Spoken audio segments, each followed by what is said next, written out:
በአማራ ክልል በአገዛዙ ጦርና በፋኖች መካከል የሚካሄደው ውጊያ ሲቀጥልም በወሎ ቀጠና የሳጅን አደማሊ ወይም አባናዶ ክፍለ ጦር ፋኖች አንድ ተሽከርካሪ ሙሉ የአገዛዙን ጦር ከጥቅም ውጭ በማድረግ ታላቅ የጦር ሜዳ ጀብዱ መፈጸማቸው ሰምቷል። ተጨማሪውን ይዘናል፣ በዝርዝር ትሰሙታላችሁ።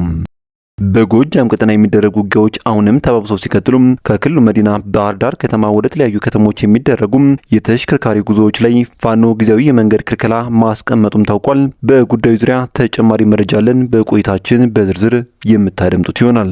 በጎንደር ቀጠና በርካታ ውጊያዎች እንደገና መቀስቀሳቸው ሲነገርም የጎንደር የበጋሻው ክፍለ ጦር በስድስት አቅጣጫ የገባውን ያገዘውን ሰራዊት አይቀጡ ቅጣት በመቅጣት ድል መቀዳጀቱን አስታውቋል። በዝርዝር እንመለከተዋለን። ሰላም ጤና ይስጥልን። የተወደዳችሁና የተከበራችሁ የአቦል ሚዲያ ቤተሰቦች እንደምን ቆያችሁ? እነሆ የታህሳስ 13 ቀን የረፋድ መረጃዎችን ይዘን ቀርበናል። በቆይታችንም ቀደም ሲል በአርዕስቱ ያስደመጥናችሁን ዜናዎች እንዲሁም ሌሎች መረጃዎችን በዝርዝር ወደ እናንተ እናደርሳለን። እናንተም ለቻናሉ አዲስ ከሆናችሁ ሰብስክራይብ እንዲሁም ቪዲዮ ላይክና ሼር እንድታደርጉ በትህትና እየጠየቅን በቀጥታ ወደ ዝርዝር መረጃዎች አለፍን። አብራችሁን ቆዩም። በአማራ ክልል በአገዛዙ ጦርና በፋኖች መካከል የሚካሄደው ውጊያ ሲቀጥል በወሎ ቀጠና የሳጅን አደማሊ ወይም አባናዶ ክፍለ ጦር ፋኖች አንድ ተሽከርካሪ ሙሉ ያገዛዙን ጦር ከጥቅም ውጭ በማድረግ ታላቅ የጦር ሜዳ ጀብድ መፈጸማቸው ሰምቷል። የአማራ ፋኖ ብሔራዊ ኃይል ምስራቅ አማራ ቀጠና ሚልክ ዕዝ ንጉስ ሚካኤል አለኮር ሳጅን አደማሊ ወይም አባናዶ ክፍለ ጦር አንደኛ ሸዋንግዛው ካሳ ሻለቃ ፋኖች በምዕራብ ወሎ ግንባር ለጋምቦ ወረዳ ውስጥ ከገነቴ ከተማ ወጣ ብሎ በሚገኝ ቦታ ላይ ደፈጣ ጥለው ከደሴ ወደ አማራ ሳይንት በመጓዝ ላይ ያለም የጠላት ኃይልን ድባቅ መምታታቸው ታውቋል።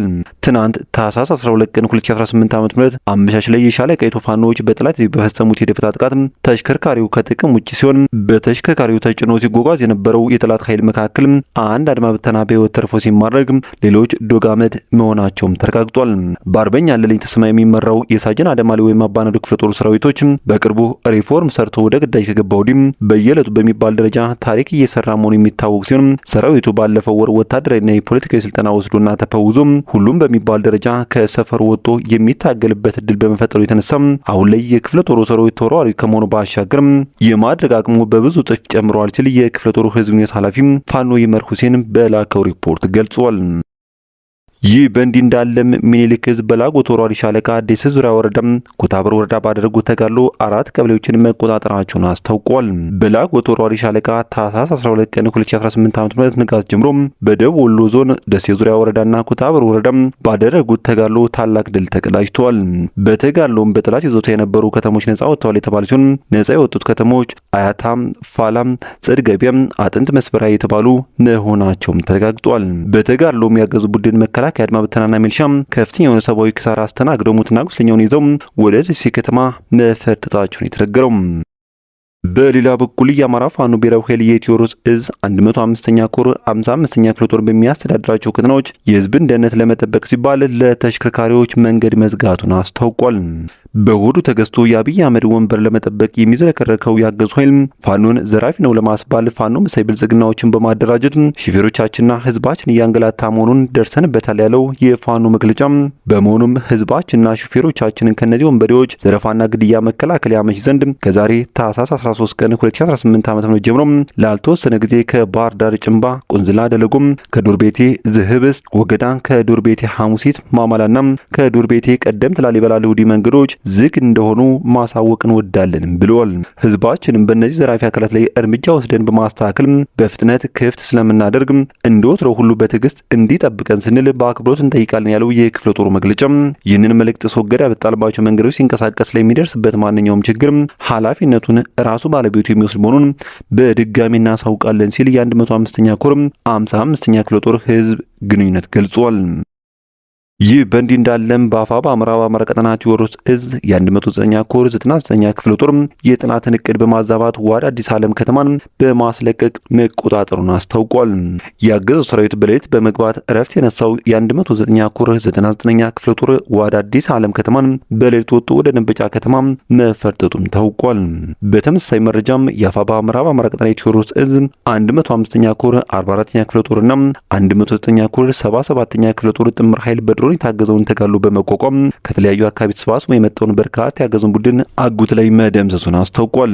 ከትናንት በስቲያም ታህሳስ 11 ቀን 2018 ዓ.ም ከቀኑ 9:30 እስከ ምሽት 1 ሰዓት ድረስ በተደረገው ለአስጨራሽ ትንቅንቅ ሰከላ ወረዳ አጉት ቀበሌ ዙሪያ ከሚገኙ ሁለት አብያተ ክርስቲያናት ውስጥ መሽጎ የሚገኘውን ዙፋን ጠባቂ ሰራዊት የያዘው የድንጋይ ካብ ሳያተርፈው በርካታው መደምሰሱን የተነገረው።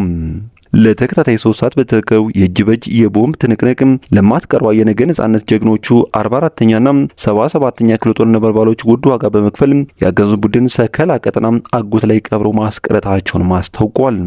የአገዛዙ ቡድን ለሳምንት ሲቆፍር ሲዘጋጅበትና አንገቱ ድረስ ሲሰራው የሰነበተው ምሽግ በነበልባሎቹ ሲደርማመስ መድረሻ ያጣው ያገዛዙ ቡድን በግራ አልችል ብሎ በድሮን የታገዘ ውጊያ በማድረግ ተከታታይ 2 የድሮን ቅንቡላ ቢጠቀምም ከመደምሰስ ግን እንዳላተረፈው የተገለጸው። ቤተ ክርስቲያናት ተራ ላይ ጉድጓድ እንደቀበረው በመቆፈር ለማምለጥ የሚሞክረው ዙፋን ጠባቂ ቡድን በጀግኖቹ ከባድ ምት ተደቁሶ በቆፈረው ጉድጓድ አፈር ለብሶ ቀርቷል የሚሉት የመረጃው ምንጮች በ105ኛ ኮር 44ኛ ክፍለ ጦርና በ109ኛ ኮር 77ኛ ክፍለ ጦር ጥምር ኃይል ደረሰበትን ሽፈት መቋቋም ያቃተው ያገዙ ኃይል ከሽንዴና ከተለያዩ ቦታም ሰራዊቱን በማሰባሰብ ወደ ሰከላ ወረዳ አጉት ከተማ ተጨማሪ ኃይል እያስገባ እንደሚገኝም ተጠቁሟል። ይህ በእንዲህ እንዳለም የገበሬው ጦር የብልጽግናን ሰራዊት አንገት አስደፍቶ መልሶታል ሲል ህዝብ ግንኙነት ገልጿል።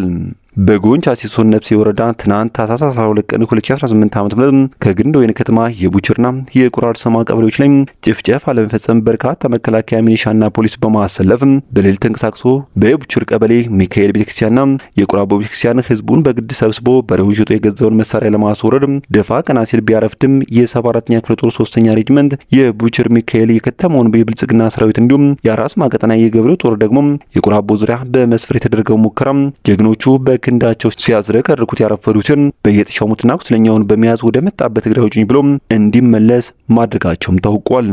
በዚያው ወደ ውጊያም የገበሬው ጦር ተጋድሎ መንግስት ህዝቡ ይደግፈኛል እያለ የሚሰራውን የፖለቲካ ፕሮፓጋንዳ ገደል የከተተ ሆኗል ሲል የቴዎድሮስ እዝ ህዝብ ግንኙነት መምሪያ አስታውቋል። በሌላ መረጃችን የጎንደር የበጋሻው ክፍለ ጦር ቀጠና በ6 አቅጣጫ የገባውን ያገዙን ቅልብ ኃይል አይቀጡ ቅጣት በመቅጣት ድል መቀዳጀቱን አስታውቋል። በአምባ ጊዮርጊስ በደጎማ በለሳም ከጎንደር በጠዳ በኩል ከማክሰኝት አካባቢ በደጎላም በድንዛዝ በደንጎር ድባ በድምሩ በ6 አቅጣጫ የአርሶ አደሩን የጦር መሳሪያ ለመዝረፍ ታህሳስ 11 ቀን 2018 ዓ.ም ለመግባት ቢሞክርም ጀግኖቹ በደጎላና ውዝባ ቀበሌዎች የሞት ኮሶ ሲቀምሱሎም ግማሽ ፈርጦ ወደ ደጎማ ከተማ ሲመለስ ከፊሉ መውጫ ቀዳዳ ጠፍቶ ሲደናበር አድሯል ሲሉም የበላይ ዘለቀ እዝ ህዝብ ግንኙነት አስታውቋል። ትናንት ታህሳስ 12 ቀን 2018 ዓ.ም በጎንደር የበጋሻው ክፍለ ጦር በር ተዘግቶበት ያደረው ያገዙ ኃይል በቃግራና አይባ ቀበሌዎች ከባድ ጉዳትን አስተናግዷል የተባለ ሲሆን በአይባና ወገራ በተደረገው ውጊያም ጠላት ሙትና ቁስለኛ ተደርጓል ሲል ነው ህዝብ ግንኙነት የገለጸው። በወደው ግስ ሳተፉ የጎንደር የበጋሻው ክፍለ ጦር የተመረጡ የጎንደር ብርጌድ፣ የፋሲለደስ ብርጌድ፣ የነብዩ አሳምነው ብርጌድ፣ የቴዎድሮስና የቃኘው ብርጌድ አባላት መሆናቸው ሲነገር በሁለቱ ቀን ወደ ውጊያም በጠላት በኩል 16 ሲደመሰስ ከ9 በላይ የሚወስዱ ደግሞ ክፉኛ ቆስለዋል። 3ቱ ከድተው የጎንደር የበጋሻው ክፍለ ጦርን ተቀላቅለዋል ሲልም ነው የክፍለ ጦሩ ህዝብ ግንኙነት ያስታወቀው። የተከበራችሁ ቤተሰቦች መረጃችን ሲቀጥል ማረጉት አማራ ክፍለ ጦር ከ54 በላይ ያገዙ ሰራዊት በመደምሰስ ከ71 በላይ በማቁሰል ታላቅ ድል መጎናጸፉን አስታወቀም። የአማራ ፋኖ ብሔራዊ ኃይል ምስራቅ አማራ ቀጠና ሚሊክ ዕዝ ላስታ ጀነራል አሳምነው ጽጌ ኮር ማረጉት አማራ ክፍለ ጦር ባደረገው ከባድ ትንቅንቅና ተጋድሎ በጠላት ላይ የበላይነትን በመቀላየት ታላቅ ጀብዱ ፈጽሟል የተባለው ያገዛዙ ቡድን ታህሳስ 12 ቀን 2018 ዓ.ም ክልል ጀምሮ ማረጉት አማራ ክፍለ ጦርን ለማፈን በሚል በአራት አቅጣጫ ማለትም በእንጅፋት፣ በዝጊት፣ አዲስ ዓለም አቅጣጫ፣ ከጥቁ ገበሌ፣ በድፍቋ ፈረስ መጋለቢያ አቅጣጫ፣ ከብልባላ መዛርድ በጸዳ ወንዝ አቅጣጫና ከላሊበላ በጎርዶ በር ድጓሶች አቅጣጫ የመጣውን ኃይል ቀድሞ መረጃው የደረሳቸው ነበልባሎቹ ወሳኝ ቦታዎችን በመያዝ ከንጋት 12:30 እስከ ቀኑ 8 ተኩል ድረስ በየመጣበት አቅጣጫ የጠላትን ኃይል ሲያራግፉት መዋላቸውም ታውቋል። በገንደ ነበልባሎቹ ያሳምነው ልጆች ተገረፈው ያገዙ ወንበር አስጠባቂ ሰራዊትም አዲስ ዓለም ከምትባል ጥንስስ ከተማ ላይ ከ54 በላይ ሲደመሰስ ከ71 በላይ ቁስለኛውን በየሽጡና ሸለቆም ሲለቀም መዋሉንም የአካባቢ ምንጮች ገልጿል። በዚህም ጀነራል ኃይሉ ከበደ ክፍለ ጦር ለማረጉት አማራ ክፍለ ጦር ደጀነቱን በማሳየት የደረሰ ሲሆን በድፍቋ አቅጣጫ የመጣውን የብልጽግና ሰራዊት መሃል በመቁረጥ መግቢያ መውጫ እንዳያገኝ በማድረግ ከ20 በላይ በመደምሰስና ከ32 በላይ ቁስለኛ በማድረግ የጀነራል ልጆች ታላቅ ጀብዱም ተጎናጽፈዋል የተባለው።